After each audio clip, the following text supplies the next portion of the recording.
Hello children, back to chapter 2 of standard 8th, that is linear equation in one variable.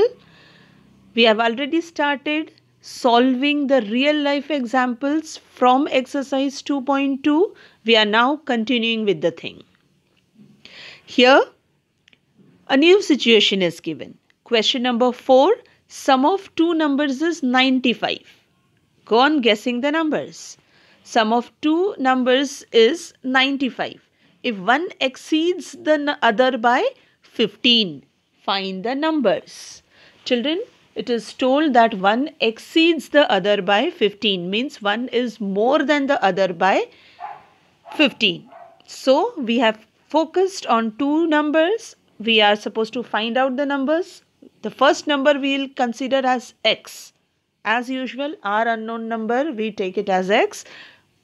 Already told, you can go for any other alphabet. We are considering x for now. So the first number is x.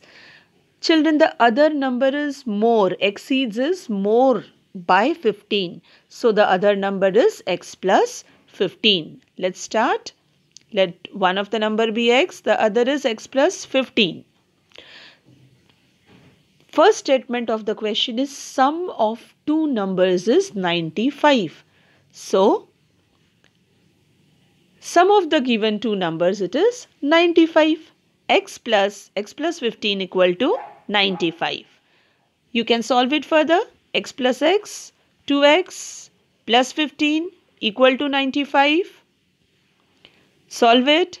2x equal to 95 minus 15, that is 80. You can easily find out the value of x now. That is 40. But there are two numbers. The first one is 40. So the second one is x plus 15, that is 55. And we can say that the numbers are 40 and 55. Children, their difference is 15, that is one is greater than the other by 15, and when you add them it is 95. So it's so exciting to use mathematics and get the numbers. The next situation, question 5. Two numbers are in the ratio 5:3. If they differ by 18, what are the numbers? Now children, the given numbers are in the ratio. Ratio is a concept that is already taught again and again to you. Children, ratio is always in reduced form. So we always start with considering one number that is multiplied to both. Here we are considering that multiple, that number to be x. Let the common factor to be multiplied to both the number will be x. So in that case, the first number becomes 5x and the second number becomes 3x.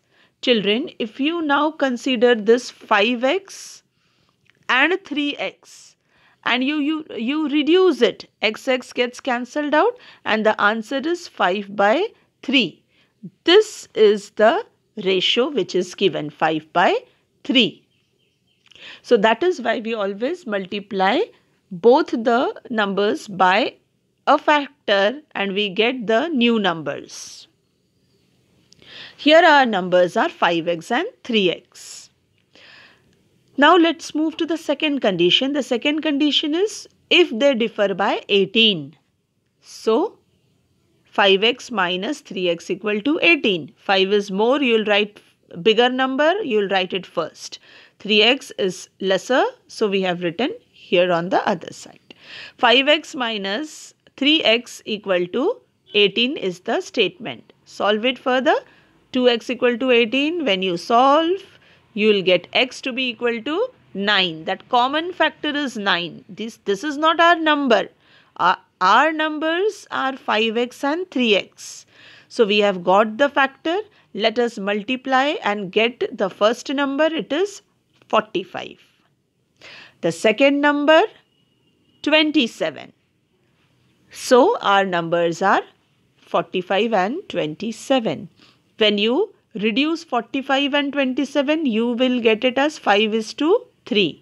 That was the first condition.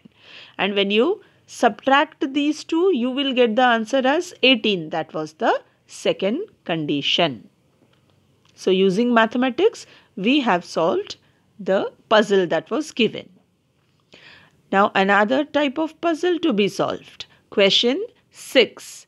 3 consecutive integers add up to 51. Consecutive integers. You all know what integers are. Consecutive means one after the other.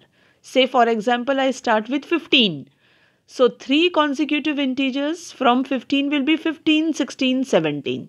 If I start with 5, it will be 5, 6, 7. If I start with 200, it will be 200, 201, 202. This is how the 3 consecutive integers will be. Here, as we don't know about the integers, actually we are supposed to find out the integers. The question itself is, what are the integers? So let's begin with our x, that is always our unknown. So x is the first integer. So the next integer will be plus 1 and the next to it will be x plus 2.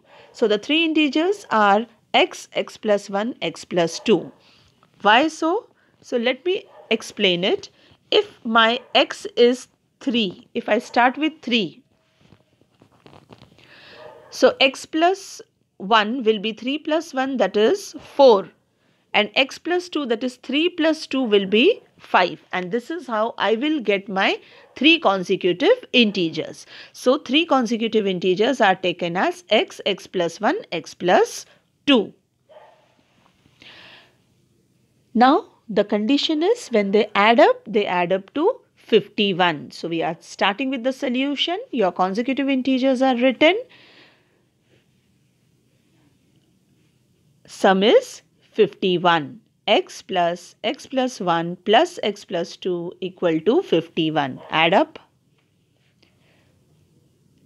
X plus x gives you 3x and 2 plus 1 is 3. So we get a reduced form of the same equation, that is 3x plus 3 equal to 51. Solve further and you get x to be equal to 16. Now if x is 16, our 3 consecutive integers will be 16, 17, 18. This is how you get all the 3 integers which are consecutive. And when you add all these 3, you will get the answer to be 51. So we have used linear equation in one variable, a mathematical concept, to solve a puzzle. So this is how mathematics becomes very interesting. We have lots of interesting questions to come up in the coming videos. Thank you for now.